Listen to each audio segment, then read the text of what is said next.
Okay, Becky? This question comes from Davis Hance in Houston, Texas. He writes, what do you think about the business models of the big banks as compared to the regional banks in the wake of the events at Silicon Valley Bank? And how does the perceived implicit guarantee of all deposits at all banks affect big banks and those regional banks? Yeah, well, I can say this. If you follow sound banking methods, which means not doing some things that other people do, a bank could be a perfectly decent investment. In fact, Charlie and I, well, me originally in 1969, we bought a bank at Berkshire, and we had $19 million invested in that bank, and we had $17 million, I think, invested in our insurance companies. And if the Banking Holding Company Act of 1970 hadn't been passed, we might have ended up owning a lot of banks instead of a lot of insurance companies. We were looking at more banks, and Harry Keefe was taking us around Chicago, and there were other things we could do. And then, bingo, they passed the 1970 Bank Holding Company Act, and we had to divest ourselves of that bank in 10 years. Which, by the way, it never had a bad debt. Oh, it never had an unnecessary cost. It made nothing but money with no risk. It never presented any deposit insurance risk to the government. Zero. It was a lovely, sound, constructive institution in this community, and any person who really deserved credit could get credit. And we were going to buy more banks. We were forced out of it. And we were going to buy more banks. And if we bought more banks, we probably wouldn't have expanded the insurance business. But, the law changed, and so we divested, and we've done okay in insurance. But banking was more attractive to us. It was bigger, and there were more targets to buy. And you could run a perfectly sound bank then, and no negotiable certificates of deposit, all these things, all the inventions that came later, and you could still run it today, and you could earn a lot. You could earn good money, very good money, and we would have found more banks, but we're precluded from doing that. And we sold bank stocks in the last, we sold them first when the pandemic broke out, and then we sold some more in the last 6 months. And we don't know where the shareholders of the big banks necessarily, or the regional banks or any are heading. I've got my bank. I've got my own personal money, and I'm probably above the FDIC limit. I've got it with a local bank, and I don't worry about it in the least. But in terms of owning banks, events will determine their future. And you've got politicians involved. You've got a whole lot of people don't really understand how the system works. And I would say that you've had something less than a perfect communication between various people and the American public. So the American public is probably as confused about banking as ever, and that has consequences. And nobody knows what the consequences are, because every event starts recreating a different dynamic. I mean, in physics, you know that pi is going to be 3.14, infinite number of numbers after that.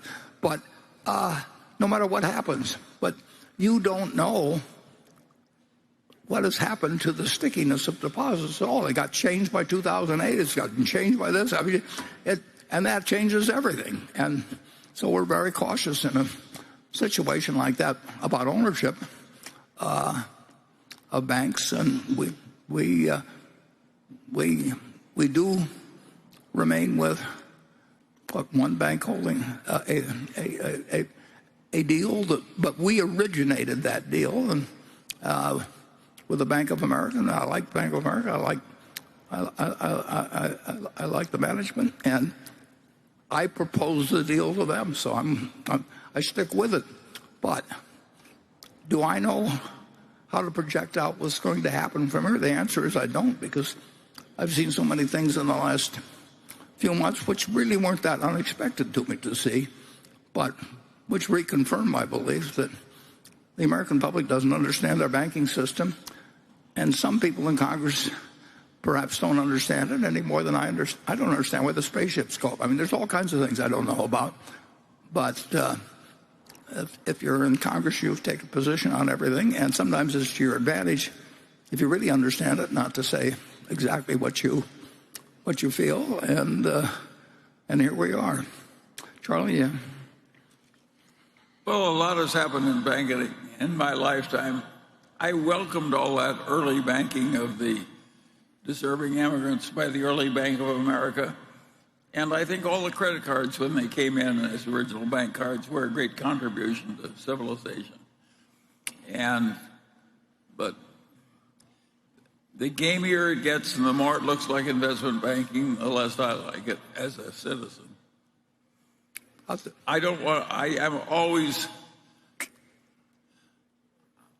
am deeply distrustful of situations in which everybody wants to get rich and envies everybody else. I regard that atmosphere as utterly toxic. And to people who like one story, which is, again, a true story, and I'm not naming the name, and it wasn't Pete Jeffries because he might fit this name, but it wasn't Pete. But our hero, Gene Abeg, was going to have to retire at some point. And so we hired a future replacement. It's kind of a little problem I talked before about having the perfect business, and now we're going to bring in somebody. We actually bring in somebody that went to Central High with Charlie. Although my class. Yeah, and Charlie didn't know I was picking out this guy, and he wasn't. If you'd asked me, we wouldn't have hired him. Well, if I asked you, I probably wouldn't hire anybody, but that's another question. But this guy comes over, a perfectly decent guy, but presentable, looks like a banker and everything.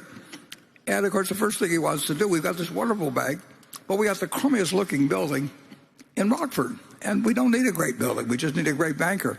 And naturally, this guy wants to build a new building.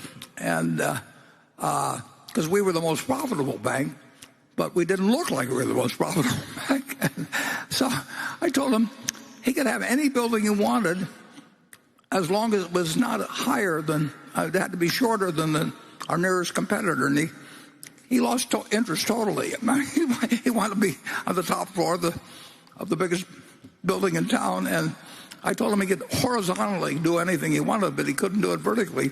And it taught me a lot about the guy's motivations in life, and he didn't end up running the bank anyway. Anyway, that's all I know about banking, probably more.